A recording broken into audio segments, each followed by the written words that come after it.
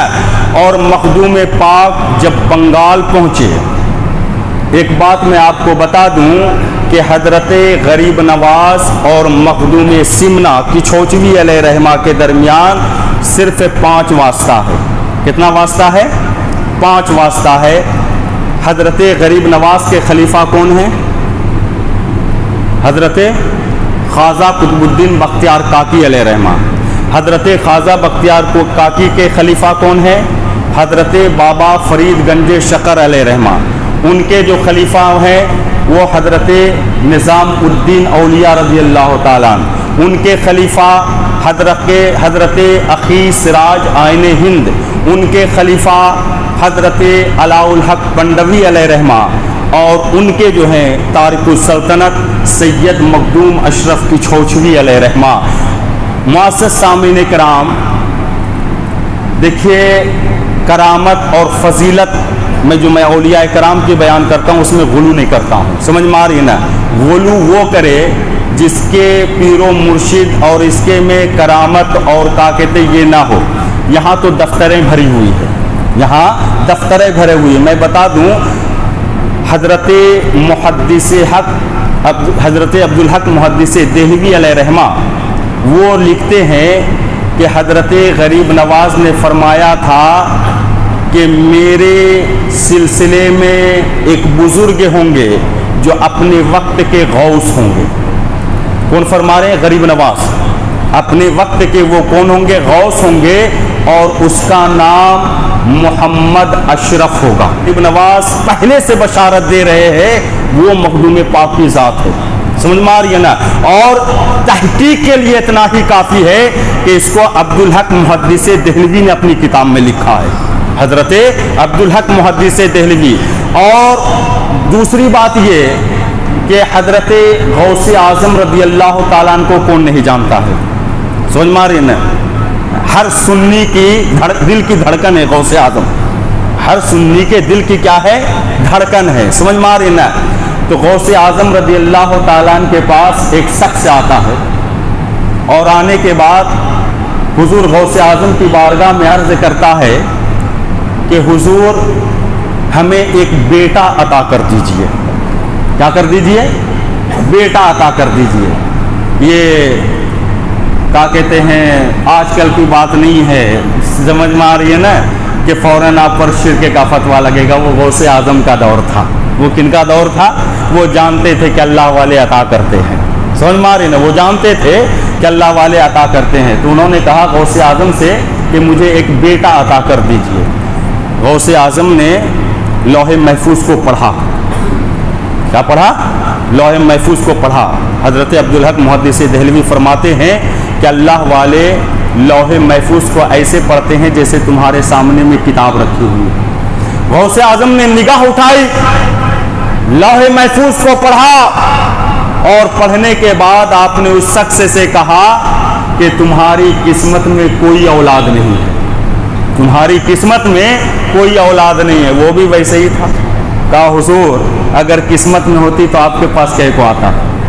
قسمت میں ہوتی تو آپ کے پاس کیا کو آتا؟ اور میں بتا دوں ملتا ایسے ہی لوگوں کو ہے، ملتا ایسے ہی لوگوں کو ہے جو کس مکس میں ڈگر مگر میں رہتے ہیں نا، اگر مگر میں اس کو کچھ نہیں ملتا۔ انہوں نے کہا حضور اگر قسمت میں ہو جاتی تو میں آپ کے پاس کیا کو آتا؟ غوث اعظم نے فرمایا کہ ٹھیک ہے، میں اپنی پشت کی ایک اولاد تمہیں عطا کرتا ہوں۔ میرے یعنی اس میں جو پیدا ہونے والا ہے، مجھے جو اللہ نے اولاد عطا کیا ہے، میں